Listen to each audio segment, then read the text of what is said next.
Time trial day on the UAE Tour.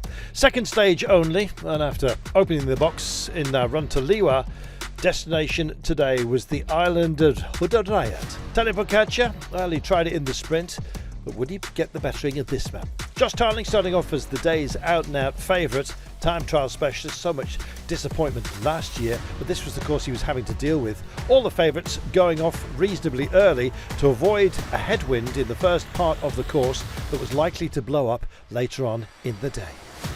Well, a little bit of spits and spots of rain also for them to deal with. Two focus turns along the way with just a 12.2 kilometre test ahead of them.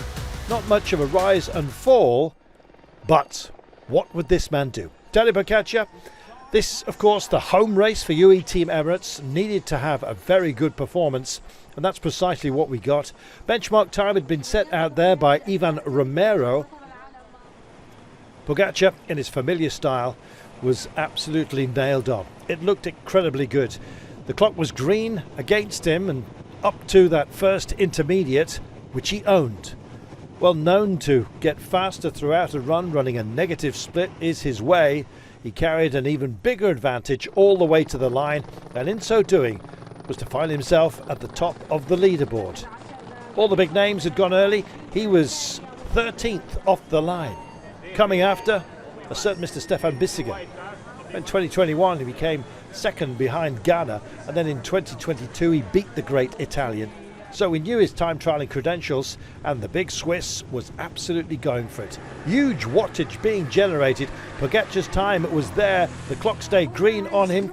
9 seconds to the good at the split, and he was head down and going for it in the latter part of the course. Tailwind for the bigger man may have helped, I guess you might say, but he helped himself to top spot. But how long would he be in the hot seat? Well, that question was about to be answered by a young man with a massive future in cycling. Junior world champion, of course, but also very much disappointed last year himself, both at the Olympics and the World Championships. Sick of second place. Well, he was absolutely top dog when it came to the opening split. Josh Tarling, like he was on rails. Phenomenal. 3 seconds to the good of Bissegger's time, and was heading home. Well, a new livery on his bike, and maybe a new determination as well to bring some glory to Ineos Grenadiers. That clock solidly green as he hit the line. It was absolutely impressive. Superb. What a run by Tarling. He knows how to time trial, and we possibly expect so much more from him in the classics. What then could one of the great servants of the sport, Jay Vine, do?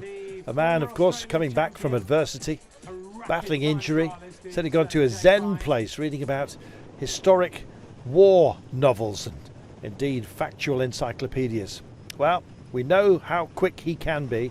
Not to be on this day for Vine, but nonetheless a great performance, and one of those that really was shaking a stick at some of the men at the top of the standings. Great support rider he will be for Tadej Pogačar, especially as we head to Jebel Jais tomorrow, and a solid run by Vine, showing that he is back towards his very best.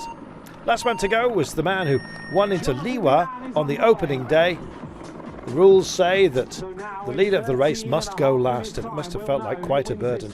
He had all the wind in his face for much of half of the course.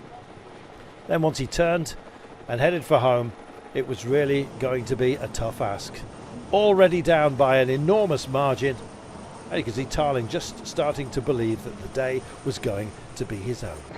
The split was bad, and by the time he reached the line, giving away a minute, possibly around 40-45 seconds was accounted for by the inclement weather that had to be faced by Milan going off very, very late. Tarling, though, more than delighted by his performance, and so will we. Any neutral will love this, knowing what Josh Tarling had been through the previous season. Well, now he's opened his account brilliantly and takes the day by 13 seconds. Well, more than that, Tarling is the new leader of the race as well. The red jersey would sit smartly upon his shoulders.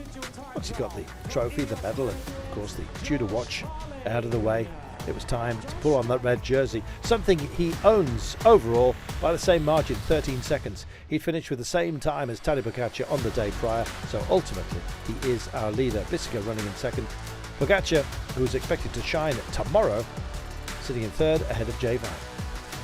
And so, once the doors opened again, he's kind of getting used to this, the young man. Just 21 years of age, and happy to be in an amazing team with an amazing future for himself.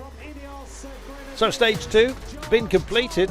We head to the sky with Jabal Jais on Wednesday. Can't wait.